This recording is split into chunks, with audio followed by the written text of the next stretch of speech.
Congolais, RDC.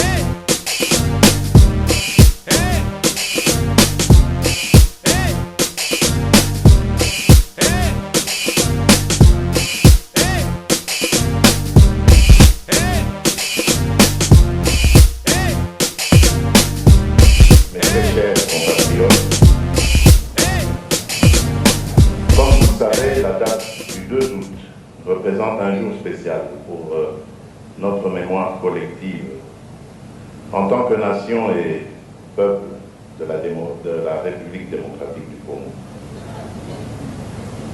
Ce 2 août de l'année 2023 l'est davantage, car il vient d'être inscrit d'une encre indélébile et ensanglantée dans notre mémoire collective et nous rappelle déjà un autre jour, non moins symbolique, le 4 janvier, dédié à nos martyrs de l'indépendance.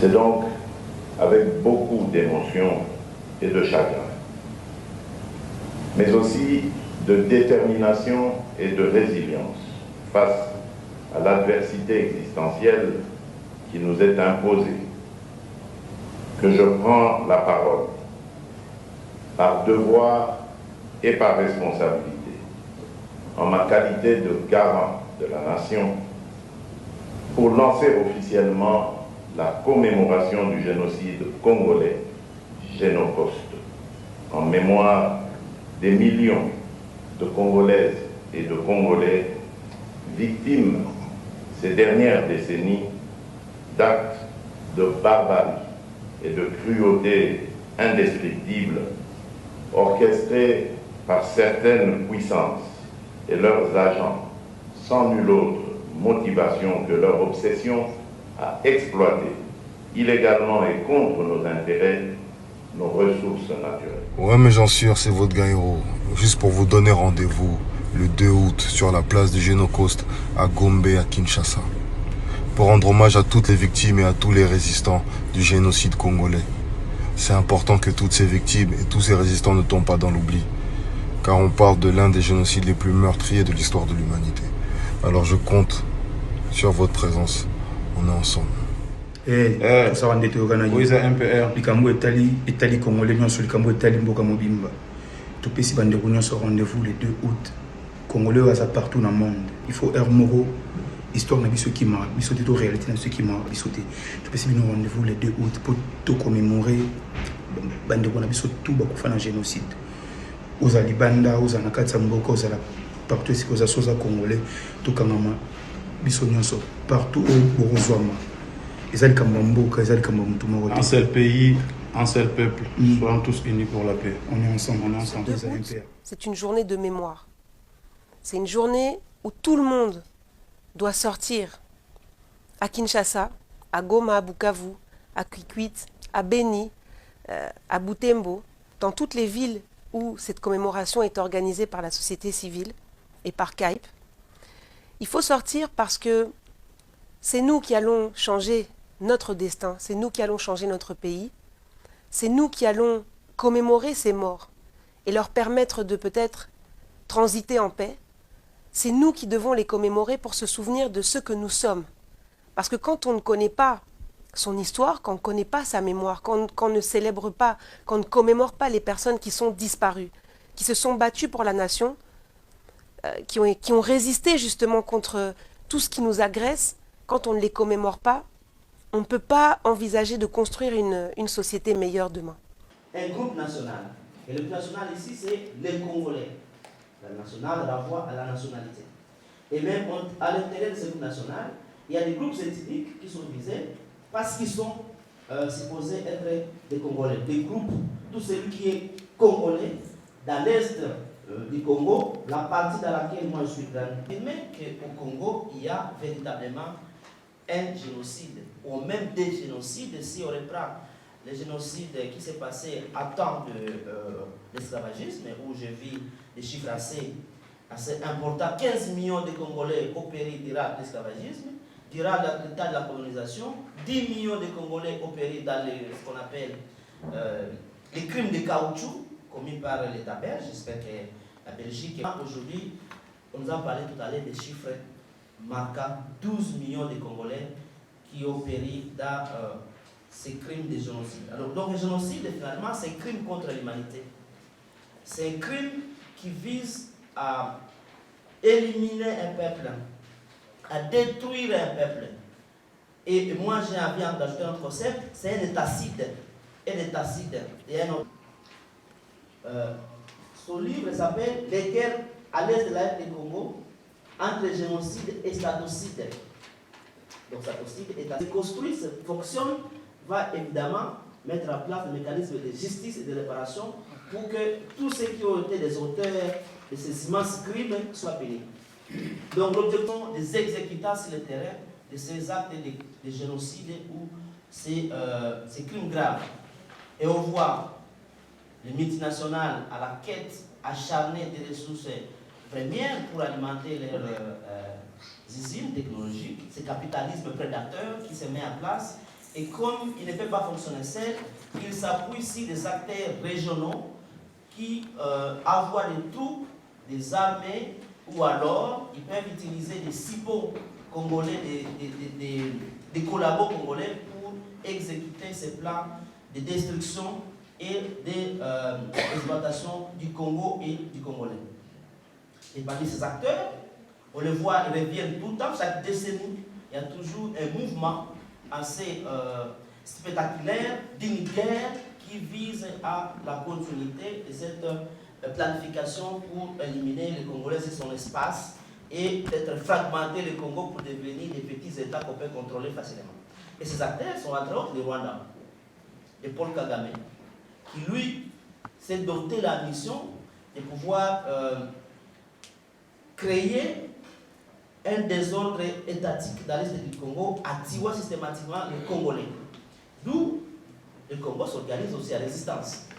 Je ne défends pas ici les groupes d'autodéfense qui ont émergé depuis les années 90, mais je reconnais que grâce à leurs actions, on a réussi à préserver l'intégrité territoriale. Et moi, je suis géographe, j'aime bien dire que notre souveraineté territoriale qui échappe à l'État congolais, tel que ça se confirme aujourd'hui avec l'occupation maintenant plus d'une année de Bunagana et de tous les villages dans le nord Kivu, Masisi et Nyiragongo, ce sont d'autres groupes congolais qui se sont réappropriés cette souveraineté territoriale pour essayer de préserver la ville de Sake qui avait le maître de Goma pour que celle-ci ne puisse pas tomber. Si ça tombait, Goma tomberait aussi. Et donc, pourquoi je l'évoque? Pour montrer que ce n'est pas que les Congolais sont passifs vis-à-vis de cette stratégie de Kigali ou des multinationales qui sont tout autour pour venir exterminer les Congolais, pour accéder facilement à notre contact, à notre caciterie, à notre espace de vie, les territoires, parce que rappelons que le Rwanda, c'est quand même 6 000 km avec 12 millions d'habitants. Ça, aucune ressource naturelle. Donc, naturellement, au Rwanda, ça posera toujours un autre problème d'espace de vie, d'accès à la ressource. Et quand on n'a pas ça, on a tendance à aller chercher chez les voisins où on a des immenses réserves forestières qui nous permettent évidemment d'être en 1998. Nous étions occupés par l'armée ouganaise. Alors qu'à Goma, c'était le RCD, nous c'était l'armée ouganaise. Et la logique était simple, c'était tous les cafés qu'on produisait dans la région de Rutshuru allaient vers l'Ouganda. Et il n'y a pas longtemps, on a lu dans la presse que les gorilles sont en train de partir en Ouganda. Ma mère venait de quitter Kiwanja il n'y a pas 3 jours, me dit, on voit des camions chargés de marchandises qui passent par Bunagana, alors que c'est supposé être une zone contrôlée par cette fameuse force régionale. Donc vous voyez que le complot est à la fois régional, mais aussi international. International parce que l'ONU, puis je vais finir par là, qui, à travers son principe de responsabilité à protéger qui a été adoptée en 2005, si un État est faible à protéger ses populations, l'ONU doit absolument intervenir pour protéger cette population-là. Mais que fait l'ONU? Au-dessus déjà à 200 mètres des cas militaires de l'ONU. Donc le complot, il est immense, il est international. Donc moi, je me réjouis d'une chose, c'est que les Congolais n'ont pas baissé les bras. La preuve, ce soir, nous sommes ici, nous en parlons. Tout à l'heure, on a vu que le pouvoir politique, le pouvoir public, non, l'État congolais, voilà, pour ne pas personnaliser le débat, l'État congolais a adopté une loi dans laquelle elle a inscrit le mot génocide. C'est-à-dire qu'il y a une forme de reconnaissance de notre combat. Parce que cette reconnaissance ouvre à d'autres types d'actions qui vont aboutir, je le pense bien, à une justice et à des réparations. C'est-à-dire que nous ne devons pas baisser les bras, nous devons continuer à nous mobiliser. Alors depuis très longtemps, le rapport mapping, on l'a évoqué tout à l'heure ici, il y a aussi cette guerre du Rwanda, ou alors de Paul Kagame, qui ne veut pas que le mot génocide apparaisse dans aucun document, dans aucun rapport vis-à-vis de ces crimes qui se sont passés sur le territoire congolais. Je me rappelle et le Rwanda. Parce que le Rwanda, rappelez-vous, ne veut pas que notre génocide soit reconnu dans la région, ou alors il refuse ce qu'on appelle tout le génocide si on reconnaît que les Rwandais, aussi les Hutus, désolé, ont été massacrés systématiquement. Parce que l'État congolais, finalement, a décidé de reconnaître ce génocide, même si on a eu de quoi c'est la compréhension même du monde, mais c'est une passé, et donc il nous appartient, nous, de continuer à se mobiliser pour que nos autorités, celles d'aujourd'hui ou celles d'avenir, puissent faire des réparations et de justice.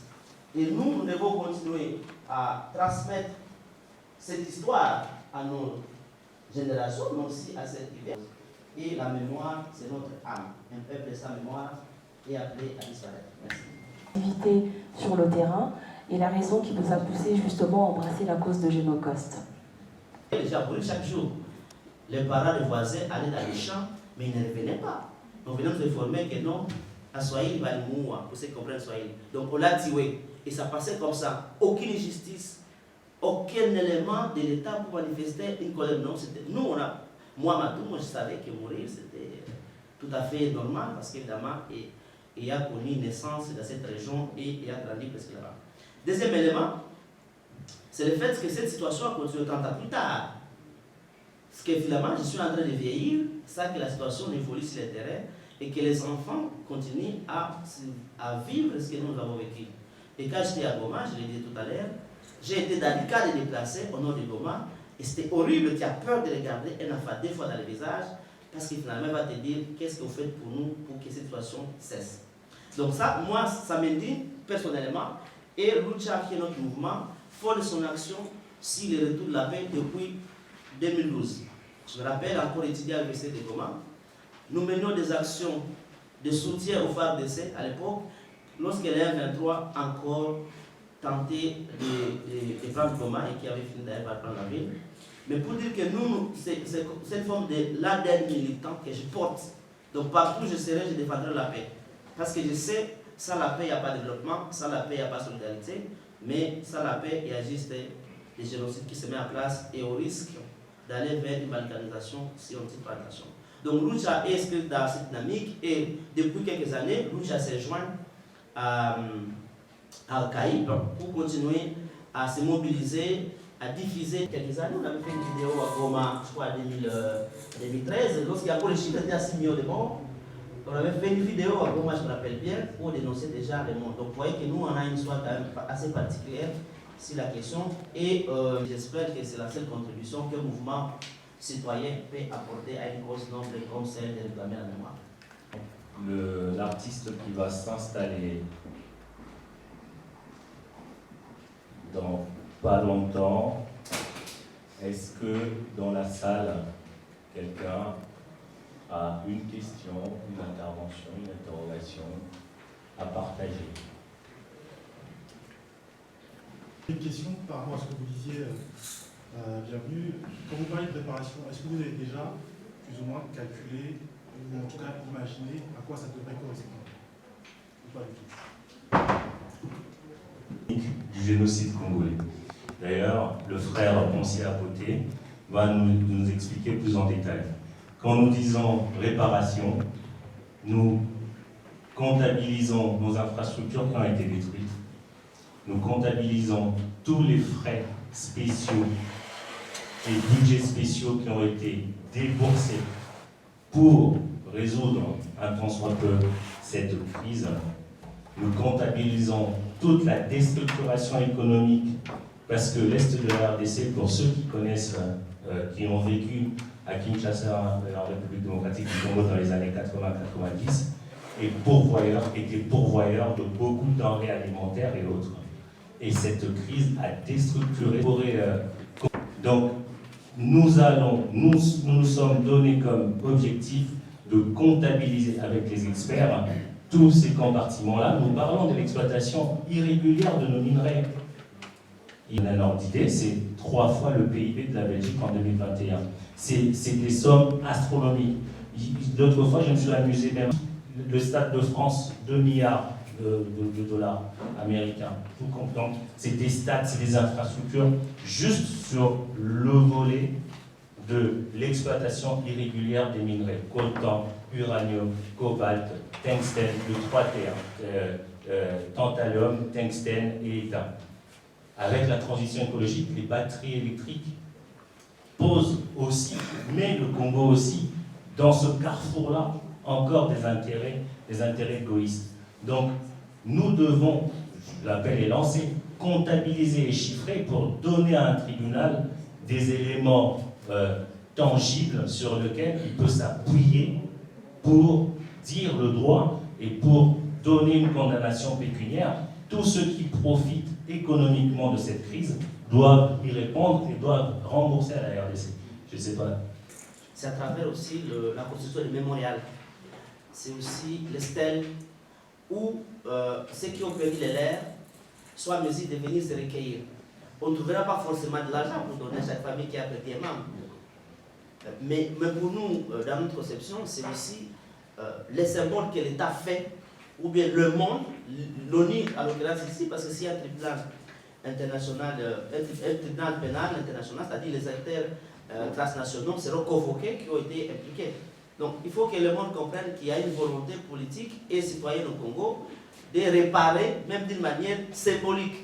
Évidemment, les coûts sont en train d'être établis, mais cette volonté de reconnaître la mémoire, pour nous, c'est un pas vers la réparation. Et l'autre élément, c'est la construction des villes et des villages qui ont été détruits.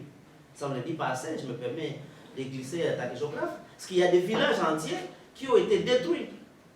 Les gens ont été tués et on a brûlé les villages. Mais ces villages-là doivent être réparés, doivent être reconstruits. Par exemple, il y a Tingi-Tingi dans la province orientale, à l'époque, j'aime bien la Grande Orientale, mais ces villages ont disparu sur la carte. Mais bon, les gens qui sont nés là, les gens qui ont la mémoire là-bas, c'est que leur histoire a été détruite, la mémoire de ces générations a été effacée. Donc il faut venir reconstruire, restaurer au mieux, pour que les gens comprennent qu'avant ces crimes soient commis, voici comment nous vivions, et rétablir évidemment les chaînes de solidarité qui ont été détruites à travers ces guerres-là.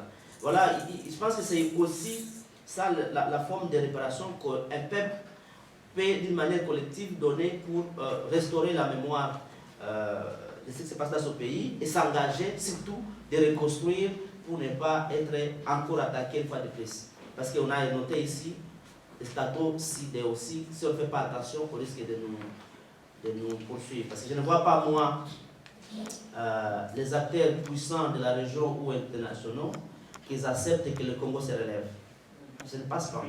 Si le Congolais, dans son ensemble, ne veut pas se mobiliser pour construire son pays, le monde qu'on nous propose comme l'aide internationale, l'aide humanitaire, ne construira jamais le Congo. On va nous laisser affaiblis parce que notre affaiblissement profite aux pays voisins et si les GA se relèvent, ça risque d'être fatal pour les pays voisins qui n'ont rien.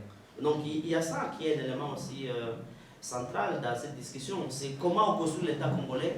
On élague tous ces prédateurs qui finalement phagocytent l'État public aux populations. Et nous allons vivre dignement et d'une manière... Voilà. Encore normal, et vous pouvez être RBC, mais l'artiste, pardon, il s'appelle Jeannot. Est-ce que Jeannot est prêt? Donc il devrait, c'est bon. Ok, donc je vais laisser Jeannot s'installer et je vais vous lire la présentation de Jeannot. Alors notre artiste, il vit bien sûr et travaille à Paris. C'est un danseur chorégraphe contemporain congolais, né à Bondo, un village situé au nord du Congo et grandi à Kisangani. Je lui laisse s'installer pendant ce temps. Il a suivi des formations en danse et écriture chorégraphie dans le cadre de Studio Luminous au niveau international. En 2011, il a déménagé à Kinshasa pour participer à Kata Dance, un show télé-réalité populaire parrainé par la compagnie de téléphone mobile Vodacom, où il a remporté le prix spécial du jury du meilleur danseur à la compétition. En 2015, Jeannot a créé son premier solo qui s'appelle le Kopi, un projet né à travers ses questionnements au sujet de la place sociale de l'artiste en RD Congo et ses vécus atroces. Aujourd'hui, le solo de Jeannot sera aussi montré en Afrique du Sud, en Europe, en France, un peu partout en Afrique et à Bruxelles. Jeannot, c'est un artiste que nous avons rencontré lorsque nous avons organisé notre événement Génocost Café, qui a découvert la cause Génocost et qui n'a pas hésité une seule seconde à rendre hommage à nos martyrs à sa manière. Donc c'est un artiste qui a eu envie de nous faire une présentation aujourd'hui. Alors je tiens à vous prévenir qu'il va utiliser du faux son. Ce n'est pas du vrai, c'est du faux. Peuple sans droit, dirigeant sans devoir. Après nous avoir tiré une balle en plein cœur, ils reviennent dire le Congo est mort. Mais ils ont tort. Le Congo vit encore et son cœur battant l'âme de son peuple. Je suis le peuple. Je danse pour nos pertes immenses. Alors il faut que j'arrête de courir à ma perte pendant que j'ai encore le choix. C'est pourquoi je danserai aussi contre ma naïveté, mon ignorance, contre leur cruauté et leur violence. J'expose mon corps fragile aujourd'hui pour rendre hommage à moi-même et à tous nos morts. Le Congo a des morts partout. Morts pour du coltan, morts pour de l'or, morts pour du cobalt, morts pour les diamants, morts innocents, morts violemment, morts pour des riches qui mangent des morts, morts pour des richesses qu'ils ignorent. Alors je danserai leur vie, et pour que le Congo ne soit jamais mort. Mon corps lance des flèches d'anti-silence. Je pense donc je danse. Je continuerai de lutter et à combattre pour ma survie parce que je crois en la force du Congo qui habite et traverse mon corps à chaque fois que je l'invoque. Oh, la force du Congo. Je t'invoque dans ma lutte et mon combat. Alors, debout Congolais, et dansons ensemble.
Merci beaucoup.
Message pour cette journée de commémoration du génocide congolais et nous donner les raisons qui t'ont motivé effectivement à nous présenter ce que nous venons de partager à l'instant. Bonsoir tout le monde. Bonsoir. Moi à la base je suis un artiste militant. Donc à chaque fois quand il y a des problématiques au pays, je parle de ça. Et quand je suis arrivé à Paris, quand j'ai vu Génocost, je me suis dit je vais m'engager et c'est pour ça que je suis là pour parler de la mémoire. Parce qu'on a tendance à oublier. Et moi je n'oublie jamais. Et je fais ce spectacle à mémoire de mes confrères qui ont perdu leur vue. Il y a des ressources, oui, il y a d'autres qui sont morts juste innocents. Il y a même ma soeur qui est morte dernièrement. On ne l'a pas tué à Béni, mais il est mort parce que ce système s'est installé. Alors j'ai dit merci à vous de suivre mon spectacle. C'est encore, je dirais, c'est le début. Et on aura encore l'occasion de se voir et partager quelque chose ensemble. Merci. Merci beaucoup à Jano. Je vais juste te demander qu'on puisse... Donc, Poncien, en quelques lignes. En quelques lignes. Donc, Poncia, il est en licence. Non, il a eu une licence en physique et en gestion des organisations. Master en physique, spécialisé interaction lumière-matière et labellisé ingénieur à l'université de la Sorbonne. Il est actuellement en thèse de doctorat en physique à l'école polytechnique et enseignant au département de physique à l'université Paris-Clé. Autrement dit, c'est un acteur sociopolitique tourné vers la justice sociale et prospère. Il milite âprement pour que le Congo puisse trouver la meilleure voie. Et Poncia aujourd'hui va aborder le sujet du coût économique. Poncia, à toi la parole. Je vais commencer par invoquer la force du Congo pour me permettre de transmettre les messages que j'ai apportés aujourd'hui. Et je suis reconnaissant à Kai, je suis reconnaissant à vous tous qui êtes ici pour commémorer avec nous ces millions de Congolais qui nous ont quittés parfois de manière lâche et parfois souvent de manière inopinée. Et dans tout ce qu'il y a à dire sur le Congo et sur le génocide congolais, moi j'ai pris le parti de vous parler de ce que ça coûte, parce que parfois il faut suivre l'argent pour comprendre qu'est-ce que vraiment, dans quoi est-ce qu'on est engagé. Lorsque je préparais cette présentation, je me suis rendu compte, après réflexion, d'avoir commis une erreur de syntaxe assez importante. J'ai parlé du coût économique du génocide des Congolais. Alors que Bienvenue l'a dit très bien, au Congo, plusieurs personnes sont mortes. Il n'y a pas que des Congolais qui ont été. Et il est plus juste de parler du génocide congolais, qui est aujourd'hui des faits économiques qui entourent la quête dont nous sommes victimes au Congo depuis 20 ans maintenant. J'aimerais bien la prochaine diapositive. Donc, en quelques mots, moi j'ai pris le parti de développer progressivement qu'est-ce qu'on pense aujourd'hui, quels sont les acteurs qui rentrent en compte dans la quête des matières premières et le génocide qui nous est, dont on est victime, et notamment la justice vers laquelle on veut aller. Donc j'ai remarqué qu'aujourd'hui nous avons beaucoup travaillé pour que le génocide puisse être reconnu, et l'étape d'après c'est la justice, sans quoi nous aurions fait un chemin à moitié. Donc, pour la justice, il faut qu'on arrive aujourd'hui à établir qui sont morts, combien de personnes sont mortes, en quelle quantité ces personnes, dans quelles conditions ces personnes ont été tuées, pourquoi ces personnes-là ont été tuées, et combien finalement a coûté de tuer ces personnes-là. Que ce soit d'un point de vue des investissements de ceux qui viennent nous tuer, c'est-à-dire combien d'argent finalement on met pour aller assassiner des villages entiers, qui payent pour que cet argent puisse arriver jusqu'à ces personnes qui arrivent à commettre ces massacres. Et surtout, qu'est-ce que nous on perd à nous faire massacrer depuis 25 ans maintenant? Donc, j'essaie de répondre progressivement à tous ces points. Donc, le premier, c'est celui du nombre de victimes. Aujourd'hui, au Congo, nous disons qu'on a plus de 10 millions de morts, qui pour moi est un premier point qui est problématique dans le sens où nous utilisons le qualificatif plus, ou l'adverbe plus pour pouvoir décrire le nombre de personnes qui meurent chez nous tous les jours, ce qui est pour moi une injustice pour toutes les personnes parce que la mort est individuelle et chaque famille pleure son être bien-aimé de manière spécifique et de manière particulière. Donc il nous est encore du travail à faire pour dire précisément qui est mort au Congo, combien sont morts au Congo, et j'aimerais qu'on puisse mettre un chiffre beaucoup plus précis que le plus. C'est pourquoi il y a le rouge sur la petite croix. Pour décrire les faits criminels, on prend les rapports, on prend les témoignages, on doit recouper les indices pour qu'on puisse reconstituer les scènes de crime et aussi retrouver qui sont morts et qui sont morts dans quelles circonstances. Aujourd'hui, il est difficile de retrouver exactement combien de Congolais sont morts dans ce que nous avons connu, ce qu'on appelle communément les fosses dans lesquelles on enterre nos victimes pour effacer justement leur nom. Il est difficile d'arriver à établir une liste complète de tous ces Congolais. Donc il est urgent aujourd'hui de faire ce travail de nomenclature pour rechercher chacune de nos victimes avant qu'il ne soit trop tard, pour permettre à ce que la mémoire puisse être faite pour nous, pour chacune de ces victimes de manière individuelle et pour leur famille.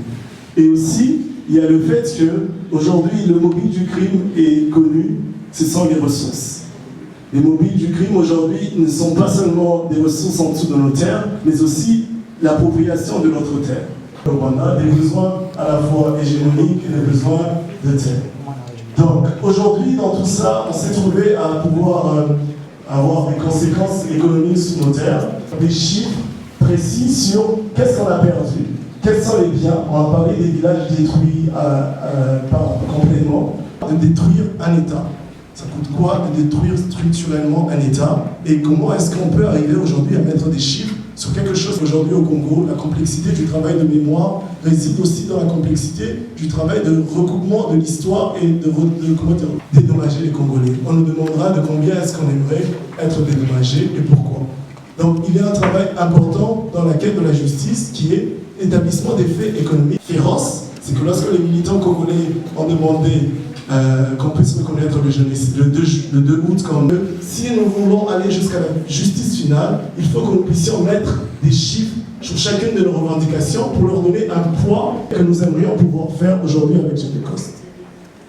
Donc, là j'ai tracé un peu une carte pour que chacun puisse trouver, c'est le mobile de la guerre. Au Congo, on ne nous fait pas la guerre parce que nous sommes beaux, parce que nous nous habillons correctement. On nous fait la guerre parce qu'il y a de l'argent à prendre, il y a de la terre à prendre. Donc s'il y a de l'argent à prendre, on finance toutes ces personnes qui viennent violer nos mamans. Aujourd'hui, on pourra avoir un premier point pour savoir d'où viennent nos assaillants. Et sur notre économie propre et sur notre indépendance en tant que peuple. C'est qu'aujourd'hui, le Congo, suite à plusieurs années de guerre et plusieurs années d'assujettissement, est un pays qui est complètement à la ramasse parce qu'il n'y a pas d'argent à investir dans ce qui est important, comme l'éducation des enfants, comme les routes qui permettent la croissance économique, qui est la base de tout un peuple. Après, il y a des choses qui pour moi sont simples à décrire. C'est le fait que si on arrive à cartographier tous les villages et tout ce qu'on a perdu, on peut dire par 1 plus 1 plus 1 plus 1 plus 1 plus 1 jusqu'à des milliards, combien exactement le Congo a perdu. On a parlé de 1700 milliards. 1700 milliards doivent être bien décrits, parce que tous ces faits de guerre, tous ces faits qui nous condamnent à la pauvreté, s'ils sont mis dans un papier de manière structurée, on peut aller jusqu'à la justice. Il y a le fait que, on parlait, bienvenue parler du fait que ça fait 30 ans et que c'était normal de tuer quelqu'un par les balles. Notre lutte aujourd'hui, c'est d'aller au-delà de cette lien entre les crimes et les mines, les pertes économiques et le fait qu'il y a du sang qui coule. Du Congo, avec la présence des mines artisanales qui ne sont pas accessibles par l'État congolais. Cette carte, elle est frappante. Elle montre à quel point il ne peut pas y avoir de guerre au Congo. Cette guerre est très frappante pour qu'il soit laissé juste dans un flou, dans un vague qu'on ne peut pas expliquer. Nous, moi je suis scientifique, je prétends des choses qu'on ne peut pas expliquer. Moi j'aimerais pouvoir, pour le Congo, expliquer pourquoi est-ce que les mines et les milices sont copains. Pourquoi et combien est-ce qu'ils gagnent à faire cela. Aujourd'hui, les truands sont intelligents comme nous tous. Ils savent que on peut blanchir à la fois l'argent et les matières premières et le crime, on peut le blanchir et ils ont trouvé des moyens pour le blanchir. Donc ils ont trouvé des états satellites, des points de transfert des matières premières afin que lorsqu'on demandera à Apple combien vous avez utilisé de tungstène ou combien vous avez utilisé de coltan, Apple nous dit qu'on n'a jamais utilisé de coltan provenant des zones à risque. Et ça, il nous faut des études sérieuses pour pouvoir contrôler ou mettre en avant ou mettre en évidence ces magouilles-là. Et ça passe par une étude très précise du coût et du cheminement des matières premières. Et une fois que cela est fait, ça ne suffit pas parce que, je l'ai dit, nous sommes dans un écosystème complexe. Envoyer nos enfants à l'école, la guerre a détruit des infrastructures qu'on n'a jamais construites parce qu'aujourd'hui, nous sommes en 2023, les autres pays avancent, construisent des routes de plus en plus modernes, construisent des technologies de plus en plus avancées, mais nous n'avons pas eu l'opportunité d'être même à la technologie de base afin de penser à la technologie d'après. Donc la guerre a détruit l'État, comme on le dit, l'a détruit au présent et même dans un futur qui vise les Congolais lorsqu'il y a guerre. Il y a un code couleur, il y a les pertes liées à la santé par exemple.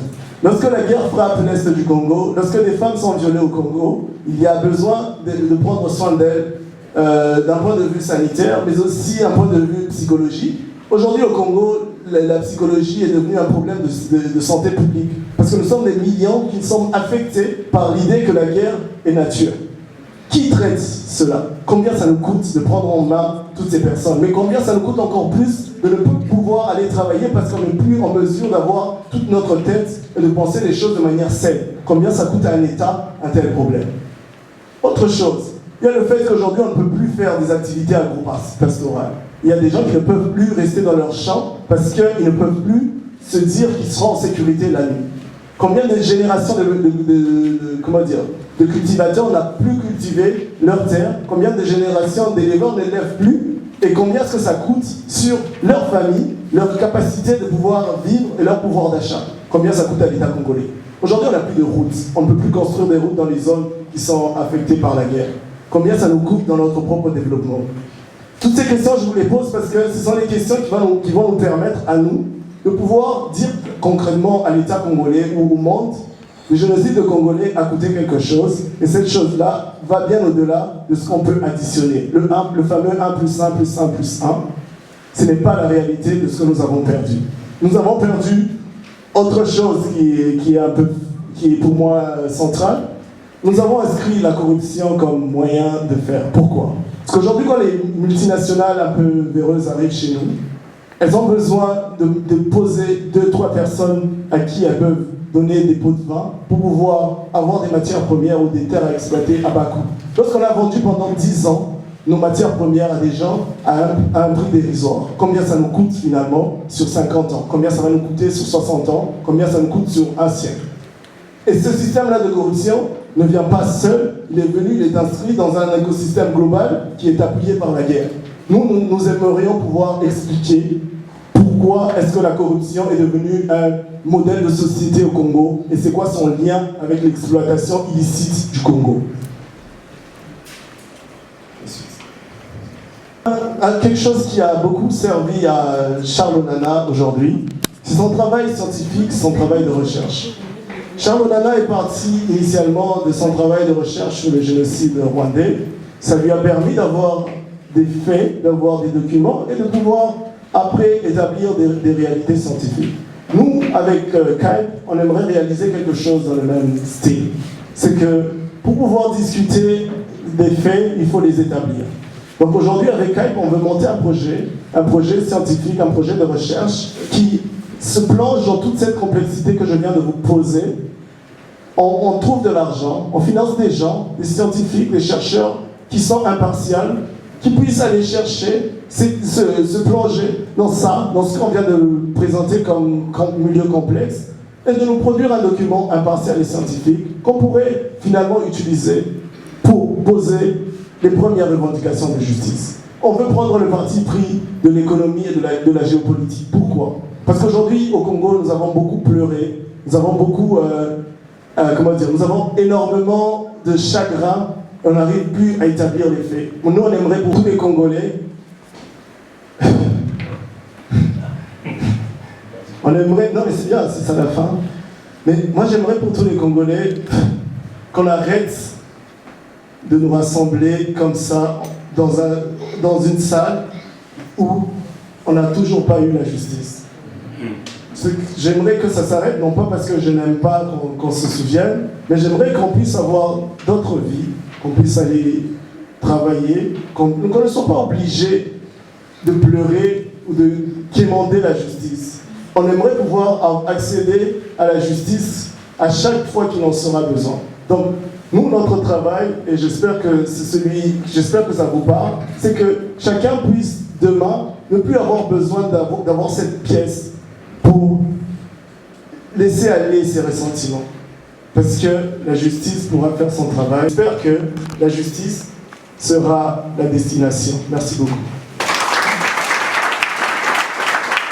Merci beaucoup.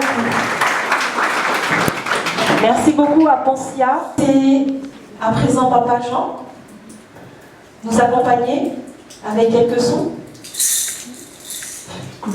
Papa Claude, excusez-moi, autant pour moi. Je vous ai baptisé Jean, je ne sais pas pourquoi. Donc Papa Claude va nous accompagner sur 2 mélodies. D'abord, il va se présenter, tel un bantou. Je lui laisse prendre le relais et ensuite ça sera notre prochain intervenant. Bonsoir.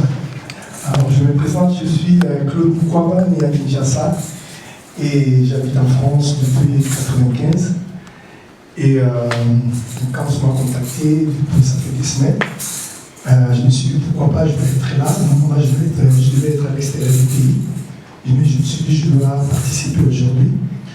Et c'est les Congolais, les gens qui ont perdu leur vie à l'est du Congo. Alors, hier, j'avais pensé, bon, je fais ça en fait, parce que là, je travaille à Disneyland comme artiste.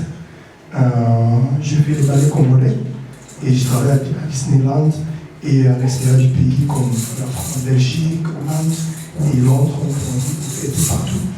Mais si je suis là aujourd'hui, ça me touche complètement au cœur parce que là, moi, j'avais perdu quelqu'un à l'est du pays. C'était l'oncle de madame, c'était un soldat. Il était affranchi, il a blessé. Alors il est parti comme ça donc, dans la guerre et ça nous a beaucoup touché. Quand on m'a appelé, je me suis dit non, il faut que je sois là. Et hier, je pensais, je suis artiste et je suis là, ça fait longtemps. Et qu'est-ce que je vais chanter pour commémorer tous ces gens qui ont perdu leur vie? Je vais chanter Congo, Kaelengi, mais maintenant, et j'avais pensé, j'ai dit bon, je vais essayer de chanter avec vous quelque chose de plus facile pour essayer de penser aux papas, maman et les enfants qui ont perdu leur vie à l'est du Congo. Alors la chanson, c'est facile. On va essayer de chanter ensemble. Alors moi, je dis papa et papa, et vous répondez et. Alors c'est comme un enfant qui appelle son père. dans la guerre. Papa, là, il y a un massacre qui se passe. Papa, il va dire, mon fils. Alors on fait ça en couple. Papa, il dit, alors la deuxième fois, quand je vais vous demander encore, papa, vous répondez, papa. Donc c'est ça. Et par rapport à maman aussi, c'est la même chose. Et à l'enfant aussi, c'est la même chose. On va essayer de chanter avec moi, comme ça on va essayer penser à la vie. Papa, papa. On chante bien. Je vais prendre mon temps pour vous accompagner.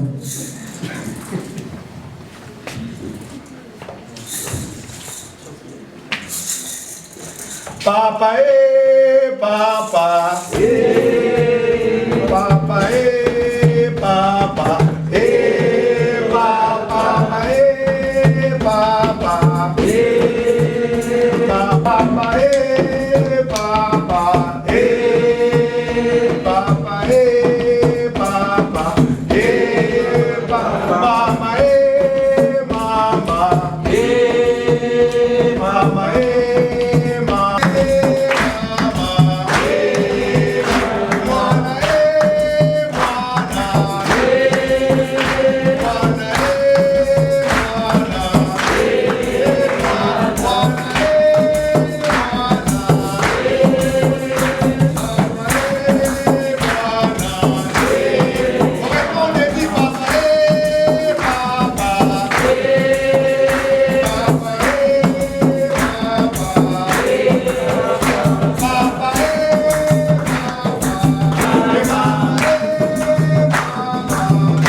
Merci beaucoup, Papa Jean. Papa Claude. Ah, mais je vais t'appeler Jean-Claude. Comme ça va être mieux. Hein? Bon. Merci beaucoup. Nous sommes des Bantous et c'est dans notre culture. Vous savez, quand on va dans des deuils, il y a des chansons, on chante ensemble. C'est une journée de commémoration. Aujourd'hui, une journée aussi de thérapie. Hein? Donc c'est tout à fait normal pour nous de pouvoir contenir. En tout cas, merci beaucoup. On va avoir encore d'autres chansons tout à l'heure. Alors, nous avons notre dernier intervenant qui est arrivé. Pour certains, beaucoup le connaissent en tant que journaliste. Donc il se prénomme Kerwin Maïzo. Donc je vais le présenter. Il a dit, lorsque la patrie m'appelle, je suis toujours présent. Donc merci beaucoup pour ce sacrifice. Et donc il va nous parler de la justice transitionnelle. À vous la parole, Papa Kerwin. Merci Cam, merci à tous. Et je m'excuse d'être venu en retard, ce n'est pas par rapport à l'anniversaire de mon fils. Voilà. Et pour la présentation que j'ai loupée, comme c'est en ligne, je vais suivre en ligne. Sinon, merci à toutes les personnes aussi qui nous suivent sur ma chaîne YouTube. Le 2 août est une date qu'on a choisie pour marquer ce qui nous touche. Ce qui nous touche, lorsque je dis nous, c'est pas que nous en tant que Congolais, mais c'est nous en tant qu'humanité. Parce que ce qui se passe au Congo dépasse tous les entendements. On a tué, on a massacré, on a violé, on a humilié, on a chosifié, on a diminué, on a commis l'innommable. Le monde entier préfère regarder ailleurs. Nous sommes dans un pays où déshumaniser un être humain. On est dans un pays où on a demandé aux parents de violer leurs propres enfants, on a demandé aux enfants de violer leurs parents, on a demandé aux frères de violer leurs sœurs, ainsi de suite. On est dans un pays qui est pillé à ciel ouvert au vu et au su de tout le monde.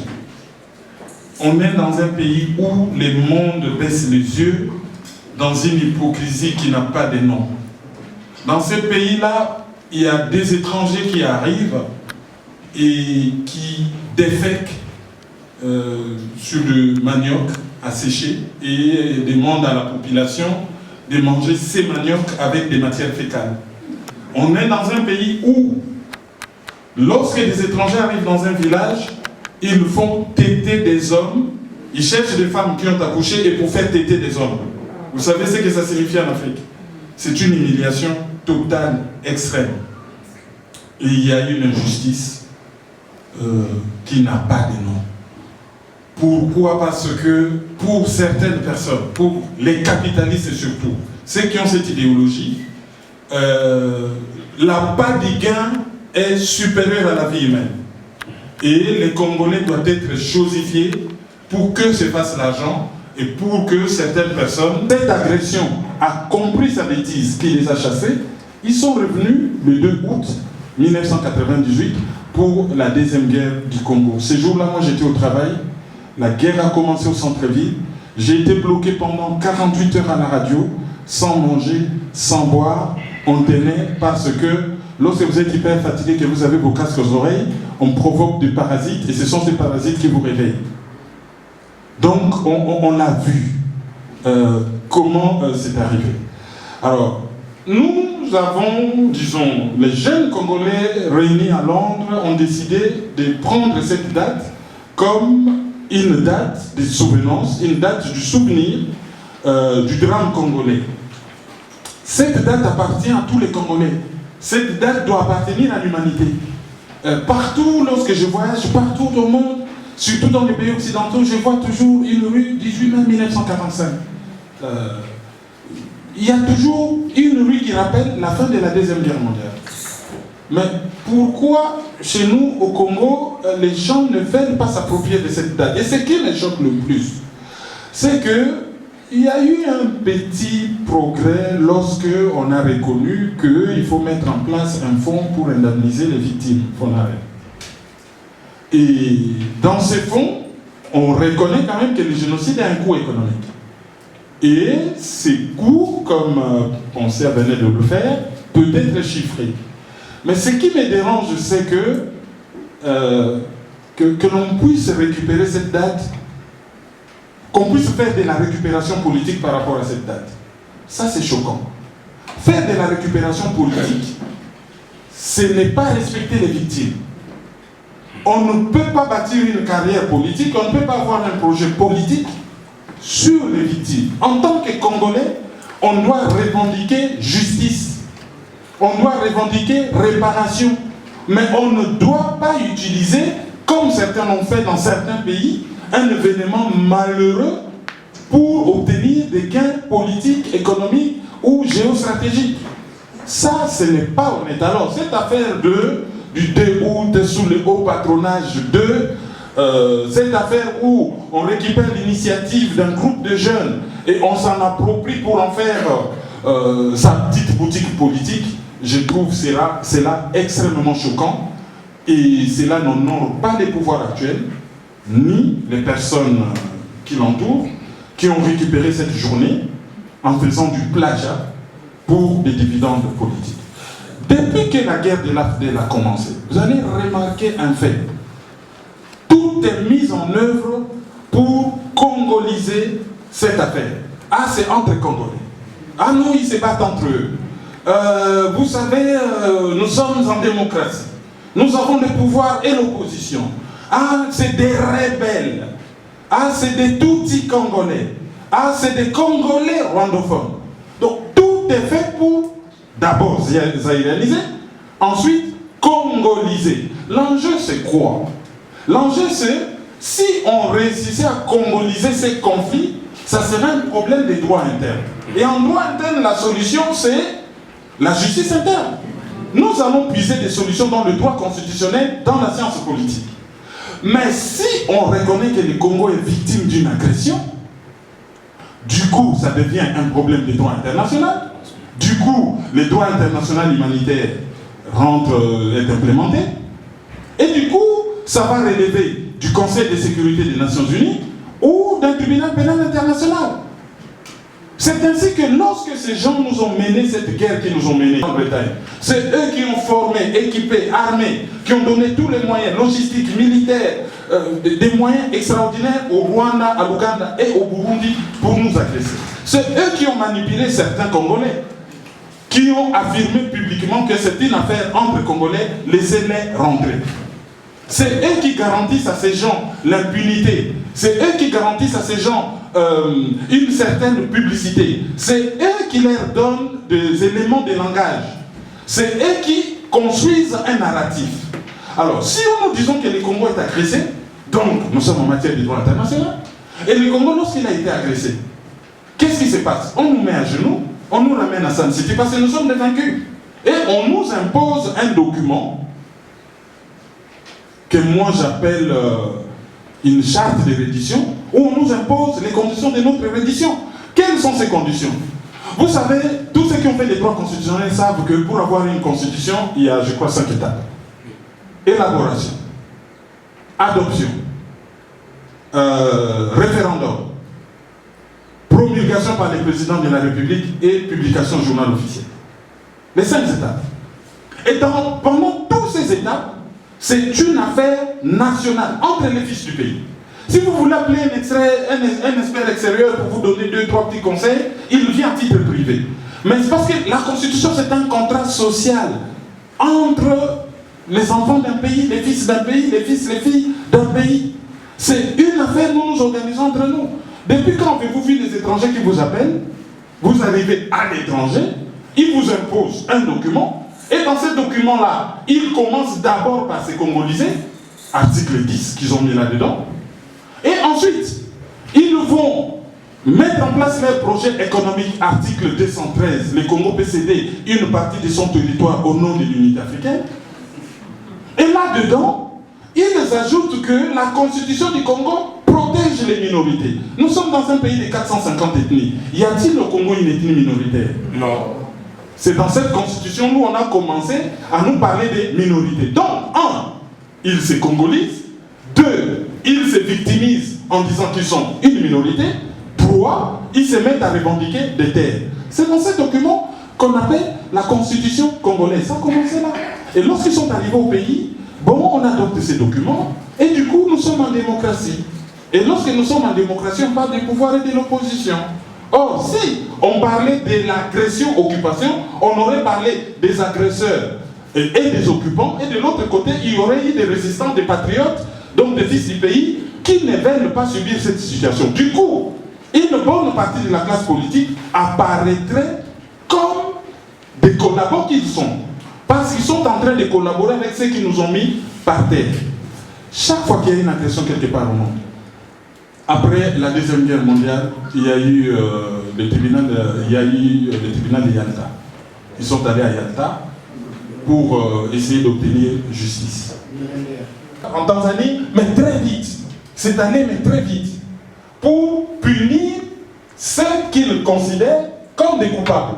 Et dans beaucoup de pays occidentaux, on pourchasse des Hutu-Rwandais parce qu'ils sont accusés d'avoir commis un génocide au Rwanda. Chez nous, il n'y a pas de solution. Alors, qu'est-ce qu'est la justice transitionnelle? Parce que c'est ça, en fait, mon sujet. La justice transitionnelle, pour faire court, c'est une justice qui intervient dans un pays post-conflit. Parce que dans un pays post-conflit, on pense que l'État est à genoux. Dans certains cas, l'État s'est presque effondré. Il n'y a pas de justice. De faire face aux impératifs de justice qui s'imposent. Donc, on met en place une justice transitionnelle, et la justice transitionnelle, c'est comme un panier. Là-dedans, on trouve beaucoup de choses. On trouve des négociations, on trouve des commissions réconciliation, et vérité et réconciliation, on trouve des tribunaux populaires, on trouve une espèce de justice nationale. Il y a beaucoup de choses, c'est tout un panier. Or, dans le cas du Congo, on ne peut pas parler de justice transitionnelle. La guerre se serait terminée. Qu'on aurait dit, bon, écoutez, c'est difficile de juger, je ne sais pas moi, peut-être 3 millions de criminels. Bon, qu'est-ce qu'on va faire? Pour ceux qui ont commis les crimes les plus graves, on les envoie au tribunal. Pour ceux qui restent, on va écouter différents groupes, on va discuter, on va faire une espèce de conférence nationale, on va faire, comme en Afrique du Sud, une commission vérité et réconciliation, on va faire peut-être des tribunaux populaires comme au Rwanda, des gachacha.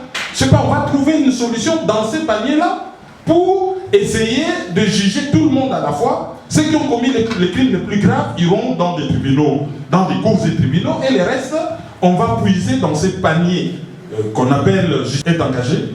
C'est la responsabilité internationale du Rwanda, de l'Ouganda, du Burundi, et un peu plus loin de la Grande-Bretagne, des États-Unis, du Canada, et en quelque sorte de la Belgique, et même de la France.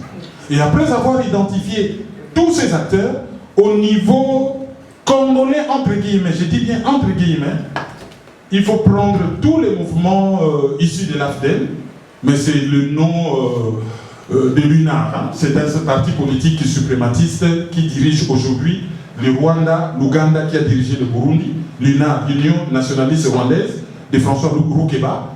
C'est ce qui a donné le parti de Museveni, le FPR de Paul Kagame, ce qui a créé l'AFDEL qui s'appelle en même temps AFDEL, CNDP de Kunda Batware, RCD Goma, M23, ça s'appelle aussi Tutsi Congolais, ça s'appelle Babimania Moulenge, ça s'appelle Congolais Rwandophone, ça s'appelle PPRD, avec l'air allié, l'UDPS, pas l'UDPS de 1982, mais l'UDPS actuel, familial et de type tribal. Vous prenez l'UNC, tous ces partis-là, ils sont associés. Il faut chercher tous ces gens-là, les arrêter, les amener devant les tribunaux et les juger.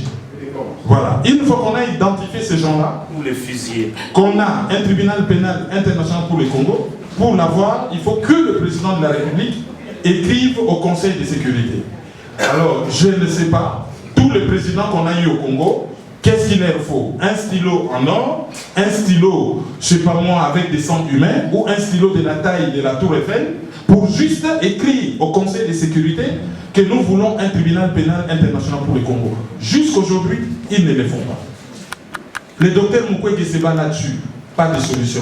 Maître Reti Amouli s'est battu. Il a tourné l'Europe avec des marraines, une cinquantaine d'intellectuels, pour réclamer ce tribunal, pas de solution. Le Parlement congolais n'amène pas le président à demander ce tribunal. Et le président ne le fait pas. La justice élève une nation. Nous ne dormirons en paix que le jour où justice sera rendue aux millions de Congolais qui sont décédés.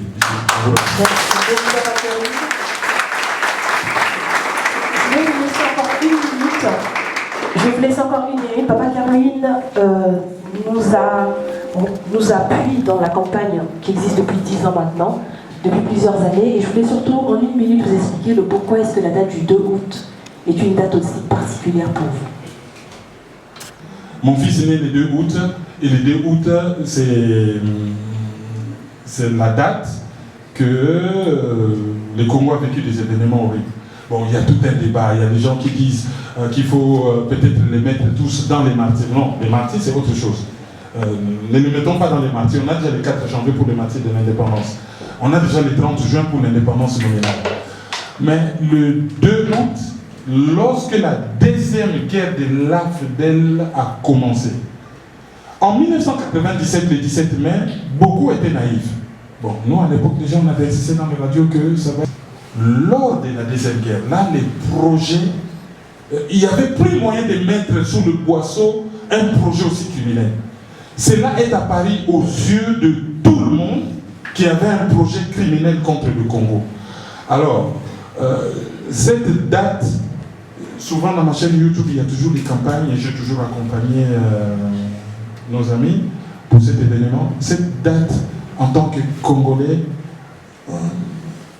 en fait, depuis que je suis militant, depuis que je me bats pour cette histoire, on n'a plus de vie. On n'a plus de vie de famille, on n'a plus de vie professionnelle sereine, on ne dort plus en paix. Et chaque fois qu'on allume ces bougies, je ne vois pas les symboles des bougies en fait. Je vois Madame Mboma, je vois Monsieur Nzouzi, je vois Madame Safi, je vois Monsieur Amouli, je vois mes frères et sœurs de Goma, de Butembo, de Kwamut, de Yumbi, de Chimbulu, de Wendiseki, de Kisangani, où 2 armées étrangères sont venues se battre dans un pays étranger.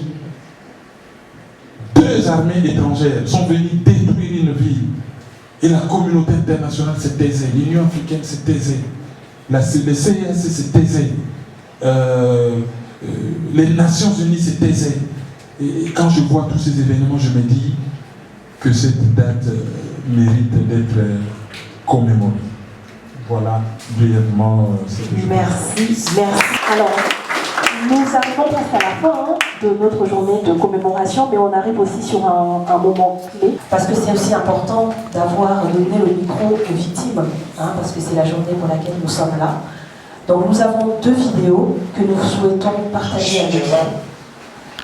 Juste le temps que Désiré puisse nous le projeter. Je suis Jason Katia Moyoa, je suis enfant de Beni, je suis un survivant de la guerre que vous connaissez. 2013, c'était la première année que je voyais les corps déjà des pères de famille, des mères de famille, des enfants qui ont été décapités, plus que des animaux. Tous les organes qui sont détachés des restes du corps, donc chaque partie dans sa position, est mise ensemble dans des sacs sur des motos pour être rapportés dans les centres-villes à la morgue. C'était la première fois que je voyais ces images déjà. Des images très sensibles qui n'ont pas cessé de me hanter la mémoire.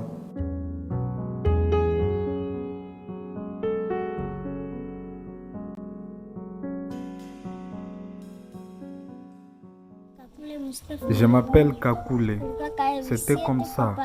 Nous sommes restés à la maison quand nos parents sont partis au champ. Après, on a entendu qu'on était en train de tuer des gens, alors on a été obligé de fuir jusqu'à Boulongo. Les chefs de Boulongo sont venus nous déposer dans cette orphelinat.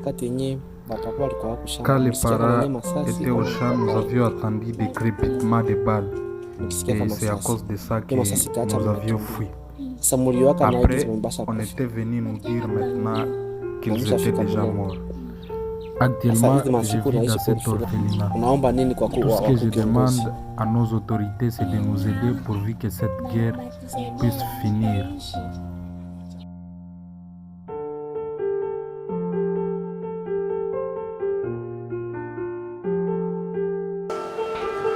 Merci beaucoup. Nous avons volontairement, c'est dans notre déontologie à laquelle vivent actuellement nos compatriotes. Nous allons passer au moment des dédicaces. Donc, je vais demander à nos invités de venir se placer derrière la table.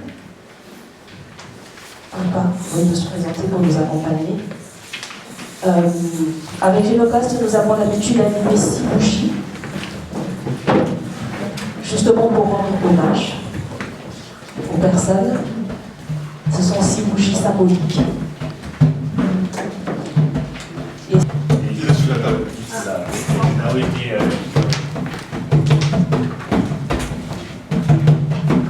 Bienvenue. D'abord, on va vous demander de lire votre dédicace et ensuite d'allumer la bougie.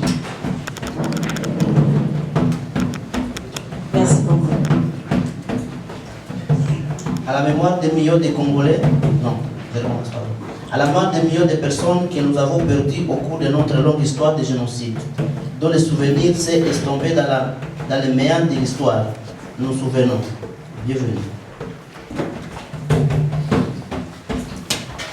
En hommage aux millions de victimes perdues à jamais, victimes de la famine ou de la maladie, car elles n'ont pu puiser dans les ressources de notre terre prospère.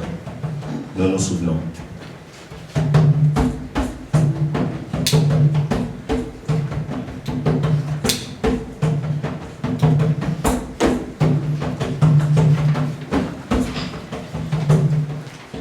Nous rendons donc hommage aux millions de personnes que nous avons perdues à cause des déplacements forcés, et à tous ces réfugiés et à toutes ces personnes déplacées qui ont été arrachées de leur foyer.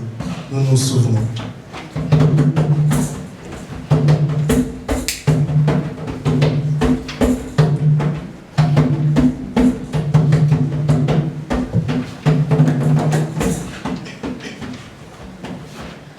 En mémoire de ces millions de personnes que nous avons perdues face à l'esclavage et à l'exploitation violente de nos terres, dont les souffrances ont marqué l'histoire à jamais. Nous nous souvenons.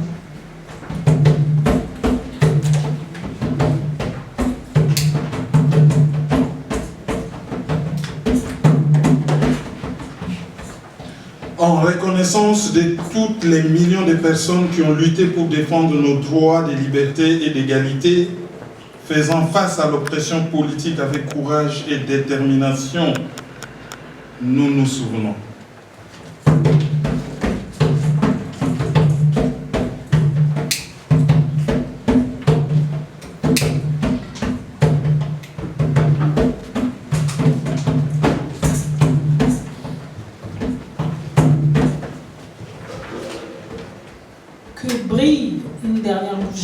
Pour des millions de personnes qui continuent de lutter dans notre pays troublé. Travaillons sans relâche pour construire un avenir meilleur malgré les adversités. Nous nous souvenons, Reine Domi.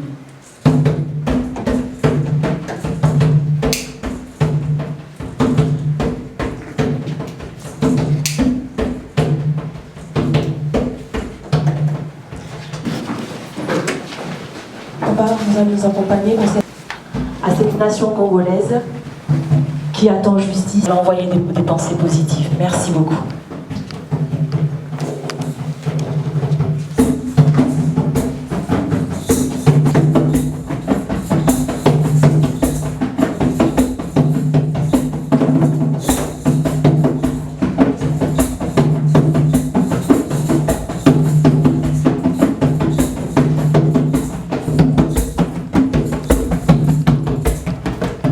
Merci beaucoup. Vous pouvez vous applaudir. Merci beaucoup. Merci beaucoup. Aujourd'hui, je représente un groupe qui se nomme Alternative Congo, qui est un groupe de réflexion qui travaille sur le Congo et sur l'avènement essentiellement de la justice, afin que puisse être dit le mot de la justice partout et pour tous les Congolais. Donc nous travaillons afin que des actions de plaidoyer puissent être menées afin que nous puissions voir le bout du tunnel, tous main dans la main. Donc Alternative Congo est ouvert à toute contribution, nous sommes ouverts à toute collaboration avec des personnes bienveillantes et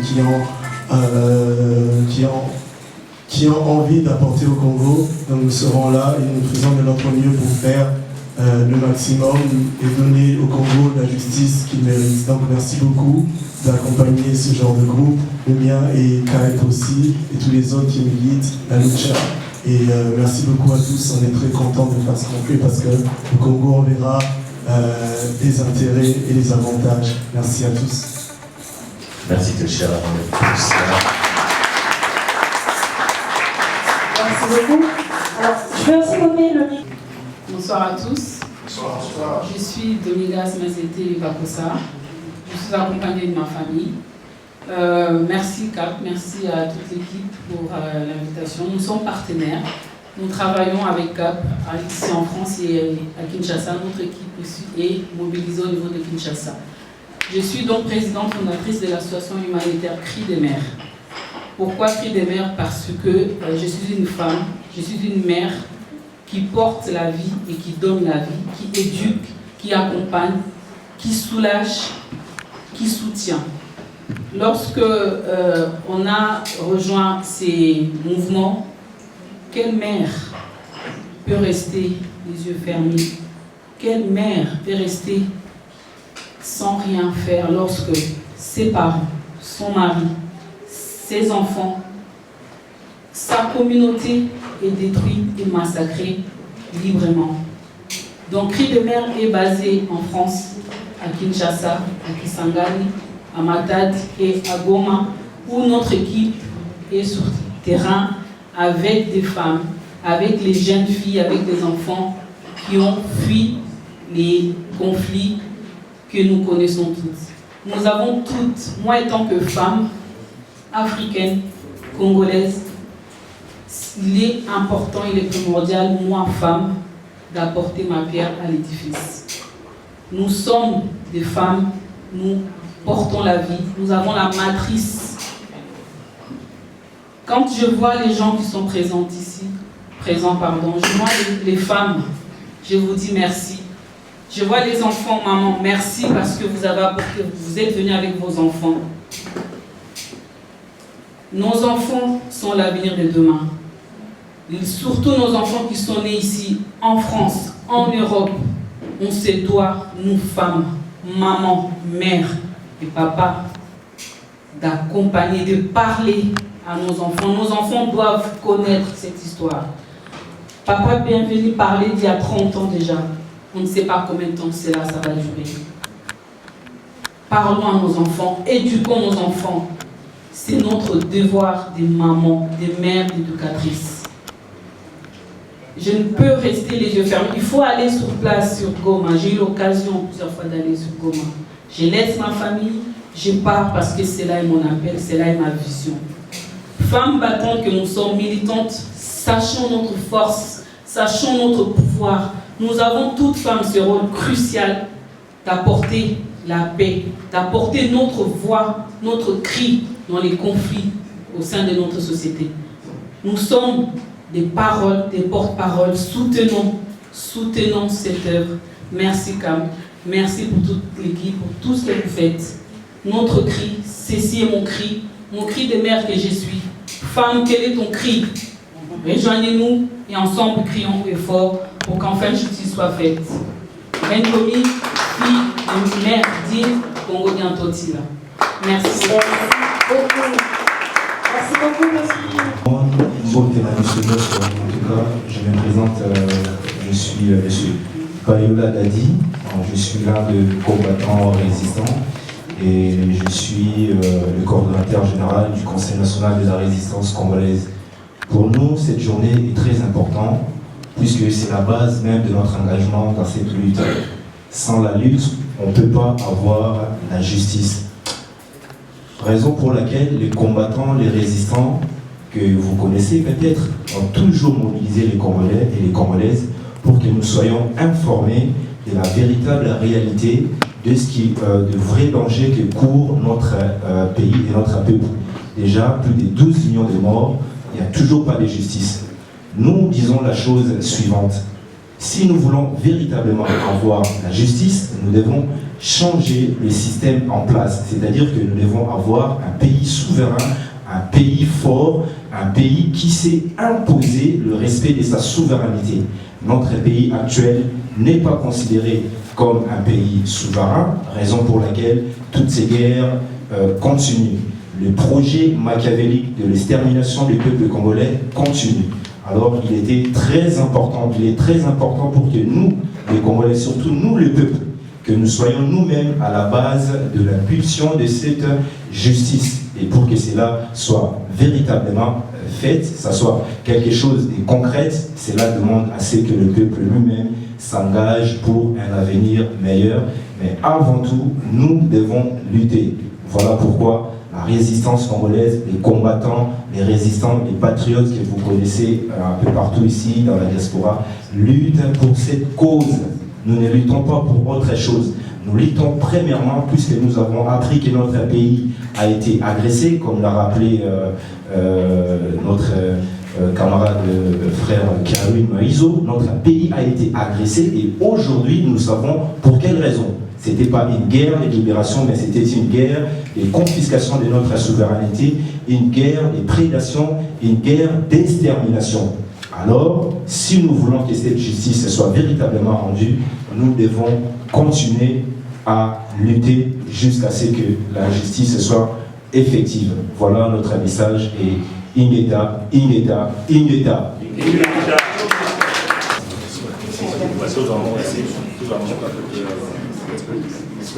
Telle qu'elle est aujourd'hui, s'il vous plaît. Est-ce excusez-moi, merci beaucoup. Merci beaucoup pour votre attention. Alors, c'est une première édition chez Génocost à Paris. Je peux vous dire que c'était pas facile. Nous avons travaillé très dur pour faire en sorte que cette première soit la meilleure possible. Mais c'est certainement pas la dernière. Alors, s'il vous plaît, je voudrais juste pouvoir remercier mon équipe, avec lesquelles nous avons bossé sans relâche, matin, midi, soir, pendant des semaines.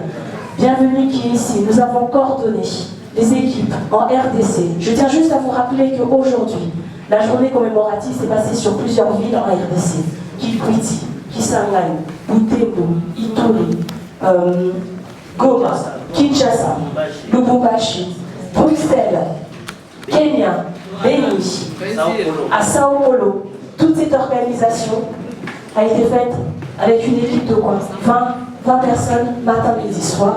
Nous avons voulu que cette journée reste mémorable. Donc s'il vous plaît, je vais appeler l'équipe, tonton Peggy, je vais appeler Rebecca, et je vais simplement vous demander de les applaudir, parce que c'est avec elles que vous pouvez avec nous. Merci beaucoup. Rebecca. Merci beaucoup. Merci aussi à nos artistes qui ont accepté gratuitement de venir nous appuyer. Merci au photographe qui est là. Il a vu le message de Génocost, il a dit je vais faire la couverture. Il s'est déplacé pour se rendre disponible. Merci à nos artistes, à nos acteurs que n'ont pas permis, Pontia, bienvenue. Et à la fin, je voudrais vous remercier, vous, d'être venus un mercredi soir. Vous déplacez pour la partie, c'est juste magique. C'est la première, mais certainement pas la dernière. Ne partez pas. Vous avez vu, nous portons des t-shirts. Ces t-shirts-là sont vendus à 10 € symboliques. Pourquoi nous les vendons? Parce que toutes ces activités, nous les organisons avec nos fonds propres. Nous n'avons ni subvention, nous sommes une association à but non lucratif. Les acheter, c'est de nous soutenir pour nous permettre d'organiser encore des événements comme ça. Ma voix est comme ça parce que je suis grippée depuis ce matin, mais j'ai dit pour le Congo, je serai présente. Donc soutenez-nous, il y a encore des t-shirts qui sont là. Donc merci beaucoup et puis je vous dis à la prochaine. À très bientôt. Il y a Angèle, il y a moi. On applaudit pour la présentatrice. On applaudit pour elle.